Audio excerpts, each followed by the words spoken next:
right, everybody. This is the second half of the program. Of course, this is recorded early. You know, we're 2 days away from a big holiday, Thanksgiving.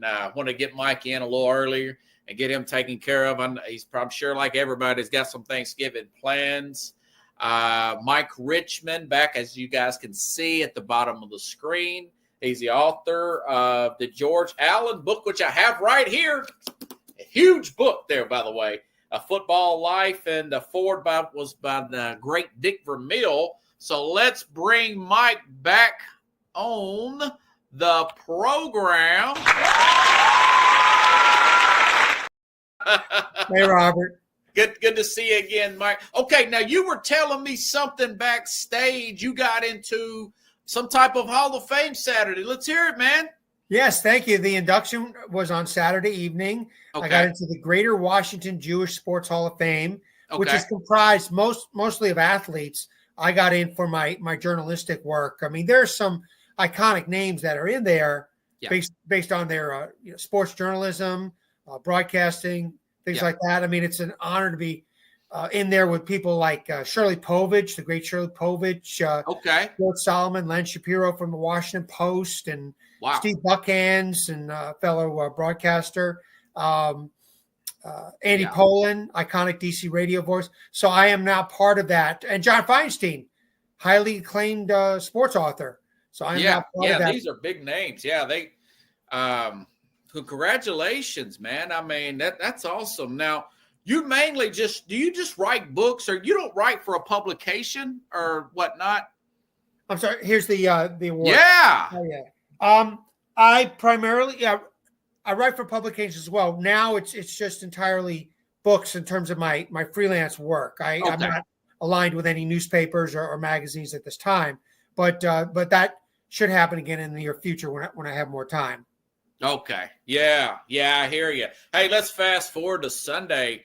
I know we wanted to do this interview after the game. When I'll send you those emails a few weeks ago, the Commanders are riding high. Now, what happened Sunday, losing to Dallas like that? Is it because maybe they hadn't had their bye week and they're getting a little fatigued? What's your thoughts on that game? I just think they've kind of hit a wall as a team right now. I mean, I think you know as well as I do that in the NFL, defenses catch up to offensive talent really fast. Yes. And I think that's kind of what's happened with the Redskins. With Washington. But they're making some silly mistakes out there too. I mean, drop passes, penalties, and also not converting on opportunities. I mean, I said repeatedly in the first half of Sunday's game, hey, they're letting the Cowboys hang around. And that's exactly what happened. And Dallas came back and won the game. So, I mean, the Washington had 4 possessions starting in Cowboys territory on Sunday and came away with 3 points. I mean, that's inexcusable. Right. And I don't care how bad a team is, your chances of winning a game, if you're not going to convert in those situations, is limited. I mean, you've got to put points on the board, when they're gift wrapped like that. But they didn't take advantage of it. And then with Daniels, I think that he's not doing exactly what he did in the first half of the season. Although Sunday his stats were pretty good. I mean, 25 of 38, he had like 250 yards passing. 2 touchdowns, 2 interceptions. So his stats were better than in the previous 2 games against the Steelers and Eagles. But I think that defenses have caught up to him a little bit too. He's kind of hit that rookie wall. But I think he has the potential to still be that franchise quarterback the team hasn't had in a long time. Okay, so you're still leaning. Does he still – now, he was my rookie of the year a few weeks ago. Now, it looks like Bo Nix is kind of catching up a little bit. What do you think about his chances of still sealing that rookie of the year? It looks like it was a runaway first 6 weeks of the season. What's your thoughts on that? I don't think it's a runaway anymore. I think that like I said, he's kind of hit a wall right now. Yeah. He's not as electric as he was in the first half of the season, but there's still 5 games to play. There's a lot of football left, and there's a lot of room for him to show what he can do. Well, it's not over yet. Yeah. Well, I'm out of Nashville, just between me, you, and the audience here. I'd kind of like to see you beat the Titans because we want to get a better draft pick. Well, you never know what can happen. They're coming off a win, so yes, they are. 3-8 right I'm now. worried, Mike. Washington's in a slump right now, 3 straight losses. I mean, there could be an upset on Sunday. I wouldn't call it a major upset, given the way Washington's playing. Washington's going to be favored in the game. But Tennessee could very well win that game. Washington needs to come out. The Commanders need to come out playing really hard and smart football, unlike what they did on Sunday. I said heading into Sunday's game, I mean, first of all, really strange things happen in this Washington-Dallas rivalry that have happened over the years where one team beats another team and is not expected to do so. I mean, that's happened repeatedly when these two teams have played each other. And in this case, just letting the Cowboys hang around in a game like that, I mean, they certainly, took advantage of things. I'll also say something else, which really, I mean, I think has hurt the game in a way, hurt special teams, is that onside kick situation where you need to tell the opposing team right now that you're going to attempt an onside kick. Oh, I'm not a fan of that. They ran it back. They ran it back for a touchdown. They're putting their best players up front, like the receivers and running backs, players with hands to field that ball and to, hopefully, run it back, like in this case, for a touchdown. And, so it's ruined the element of surprise with the onside kick. And I think George Allen, speaking of coaches, I mean, he was a special teams aficionado. I mean, he's probably rolling over in his grave right now because of what's happening with special teams in the NFL. I mean, George Allen put special teams on a pedestal. They were special to him, and he put so much emphasis. And what's happening with special teams in the NFL right now with this, the kickoff now where they're, lining up, not the entire team, the offensive team isn't lining up at the 35-yard line for the kickoff, and they're, lining up as is. I just think it's taken away so much from the game. Do you think that they may change? The NFL's quick to change back to stuff. Do you see? This could be an experiment. It could be an experiment what's going on this year. I mean, it's an experiment to reduce the number of injuries, collisions on kickoffs. I mean, because you guys you got guys running down the field so hard, so fast. I mean, those are very, very violent collisions. So it's to, prevent those types of collisions, those types of hits. Yeah. Do you think this Cliff Kingsbury offense will last long term with Jayden Daniels? They've got to do a lot more in the last 5 games of the season. I mean, Kingsbury, I think defenses have caught up to him. We're not seeing that creativity, that, this imaginative types of plays that we saw earlier in the season. He's got to get back on the right footing. I mean, I think Kingsbury's taking a lot of heat right now, and rightly so.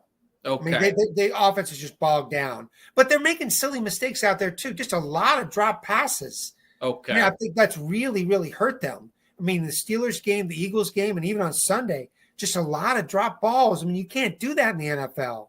Do you think they just need another wide receiver? We're talking off season. Do they need to add a possession receiver? Possibly, yeah. I mean, McAuliffe, he needs somebody to complement him. I mean, I don't think they're getting everything they want to out of Brown and those other guys. So, De'Ami Brown. I don't know. They could add another receiver in the offseason. So, I said McCall. I meant McLaurin. McLaurin, yeah. I was thinking, who is that? I know you know the team pretty well. I was thinking. All right, let's get to the book, man. I got the book in the mail. This thing is over 470 pages. That's not counting the epilogue. This is huge. How did you find that much information on George Allen? I just did so much. I've ever read. I just did so much research on him. First of all, I mean, I didn't start at the start of his coaching career. I started at the beginning of his life. Okay. He grew up during the Great Depression in the Detroit area, so I started then. And really, as I wrote in the book, the very first paragraph, the quote, he developed his type A personality when he was growing up during the Great Depression. I mean, he was almost born with it. He was a workaholic during that time. He had to, earn money for the family. They depended on him so much. And he played sports. He was a successful three-way athlete in high school. He was just a very, very hard worker in his youth, and he just carried that on through life. Also, his attention to detail. I mean, there were signs of that in his youth. I mean, that's another element of him that he just carried on throughout his life. What made you want to write a book about George Allen? Anything particular that stuck out? And think, man, I'm going to write a book about this guy. Well, number one, I grew up during the George Allen coaching days in the Washington area. Okay. When he came to coach the Redskins in 1971, I was 10 years old. And I mean, it was just several events that took place that at that very time. I mean, the Redskins became good that year. They finished 9-4-1 in 71, Allen's first year. And I became hooked on that team. That was they had a winning season under Lombardi in 69, but he had them in the playoffs in 71. That was their first playoff appearance in about a quarter century. So that's what started them rolling along in terms of greatness in the 1970s. I just became hooked on that team. And also around the same time, I mean, I saw I had talent as a writer in the sixth grade. I wrote for a class project, I wrote a book called The Amateur Who Played Like a Pro. It was a bound class project. And it was about this amateur player at Ohio State who starred at the time. And he had a great game in the Rose Bowl against USC. Back in those days, the Big Ten played the Pac-10 often, or Pac-8 often in the Rose Bowl. Yes. And, so I wrote a paper on that. So I saw I had writing skills and wrote for my high school newspaper, college newspaper, just carried it on. Then all of the books I've written. So by the time, I wrote the Redskins Encyclopedia. It came out in 2007. Washington Redskins Football Vault 2010. Then Joe Gibbs' Enduring Legacy in 2015.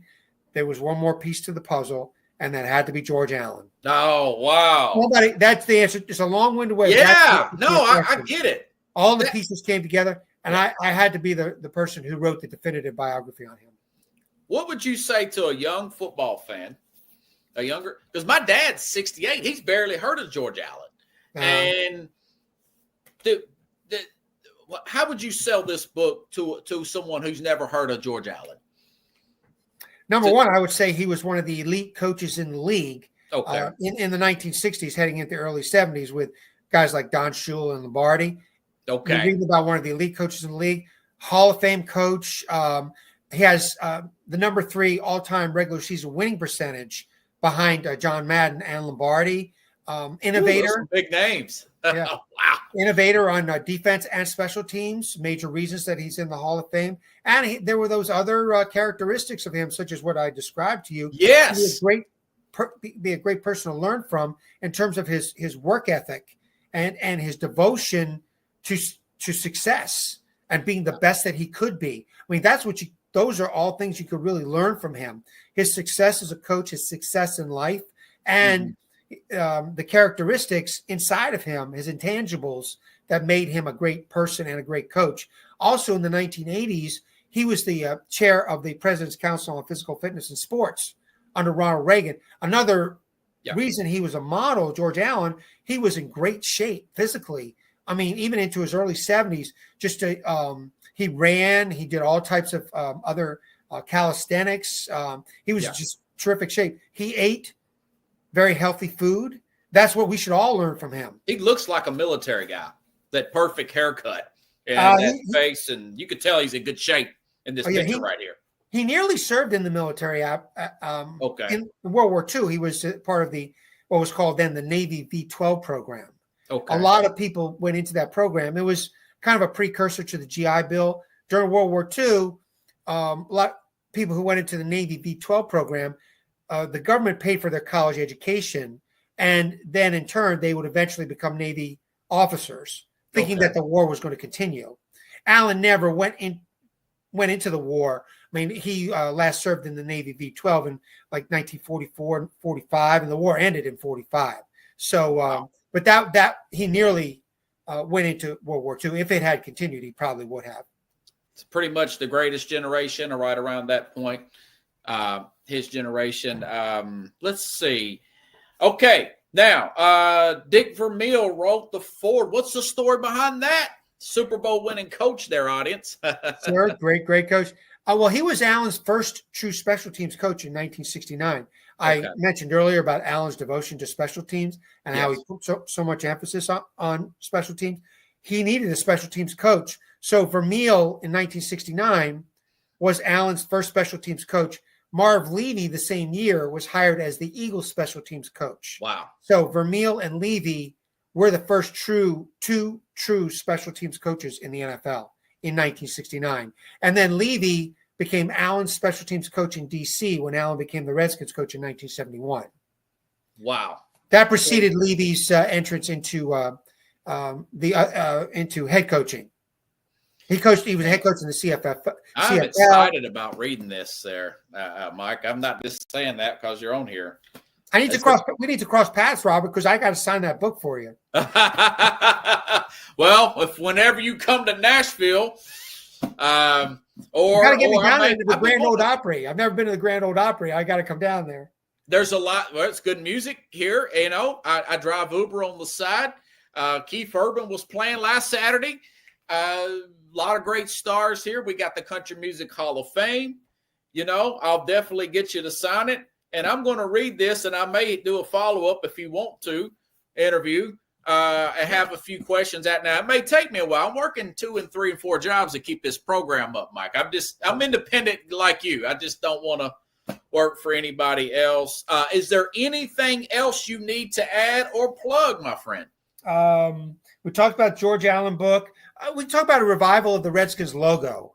I mean, that's really in the news right now. First of all, the longtime Redskins logo that existed on their helmets for nearly a half century before it was retired with the name in 2020. Yes. That logo was originally the vision of a Native American who approached George Allen when George Allen was the Redskins coach in 1972. The Native American, his name was Walter Blackie Wetzel. He was chair of Blackfeet Nation in Montana, happened to have ties to D.C. He was a Redskins fan. He approached Allen prior to the 1972 season. He said, listen, Coach, I would like you to get rid of that R logo on the helmet, which was actually Lombardi's vision 2 years prior. Okay. We need a Native American chief on the helmet. So that was the design of that chief that ended up on the helmet. It was the design Chief Two Guns Whitecalf, who was actually a chief at one time in Blackfeet Nation, and Blackie Wetzel knew of him. So that's the logo, the insignia that ended up on the Redskins helmet for almost a half century. Now, fast forward to today, yes, a Senate committee has been holding hearings on passage of a bill that would have a bearing on the team returning to D.C. It's called the RFK Stadium D.C. Authorization Bill. Okay. But before a senator from Montana, Steve Daines, approved the bill, he approached the team and he said, listen, I want you to honor the Wetzel family for the design of that logo. And I'm hoping that you're going to bring the logo back in some way. The name's not coming back, but he wanted the team to honor the logo, which the team has done. Yeah. I think gradually it's going to appear on merchandise, team merchandise. Who knows? It may come back on the helmet. I don't know. But the team has honored the logo. They satisfied the senator from Montana. The bill passed committee last week. Now it's going to come to a floor vote in the Senate, probably by the end of this year. If that bill is eventually signed into law, then the Commanders will have the opportunity to come back and play in D.C. on the site of RFK Stadium. That bill basically gives D.C. the authorization to do what they want with that land for 99 years. So they can negotiate with the team and bring it back into the city. If that happens, the team has also said that they're negotiating. They're thinking of Maryland and Virginia too. So it's not a certainty that they're going to come back into D.C., but there's a good possibility it will happen. Nice. Do you think that with things changing, I notice a lot of stuff is starting to go back the other way in society, in air quotes. Do you think maybe they could, maybe a petition gets signed to bring back the name Redskins? It's an honorable name, right? You talked about the poll last time you were on here, done by the Washington Post. Yeah. We can only hope that the name comes back. Yeah. My gut feeling says, no, it's not going to happen. I just think there's too much controversy. First of all, the NFL, I believe, would need to approve it. I don't think the NFL is going to approve it. Okay. However, with that said, I mean, the owners of the team right now, Josh Harris, he grew up in Montgomery County, Maryland, right outside of D.C. Okay. He knows all about the history and tradition of the team. Mitch Rales, one of the minority partners, he grew up in Montgomery County as well. He knows about the history of the team, so they know all about the logo and the name and you know what they mean to the franchise. Mark Ein, I believe his name is. He also grew up in the Washington area, another Commanders minority partner. So they know all about the history of the team. So I think they would love to bring it back, but there's just so much. Unfortunately, there's a lot of controversy with it, that unjustified controversy. We know that it's only been meant to honor the team. Yes. It was never meant to slander anybody in any way. It was not meant as an insult. You compare it to like the Cleveland Indians and Chief Wahoo. I think that was seen more as a way of mocking Native Americans. So maybe the team was justified in getting rid of Chief Wahoo, but getting rid of the Redskins. I mean, a lot of people would see that return. I'm sorry, I'm not able to definitively say that they're going to bring it back, but that's good. A lot of us would love for the name Redskins. And it's associated with all that winning. Absolutely. Actually, the glory days, they were known as the Redskins. I mean, you ask any players today, who played back then, and who actually played in yesteryear at any point for the Redskins, they do not want to be known as the Commanders. They played for the Washington Redskins. Wow. That's a good note to end it on. Mike, hey, buddy, you have a happy Thanksgiving. All the same to you, Robert, and happy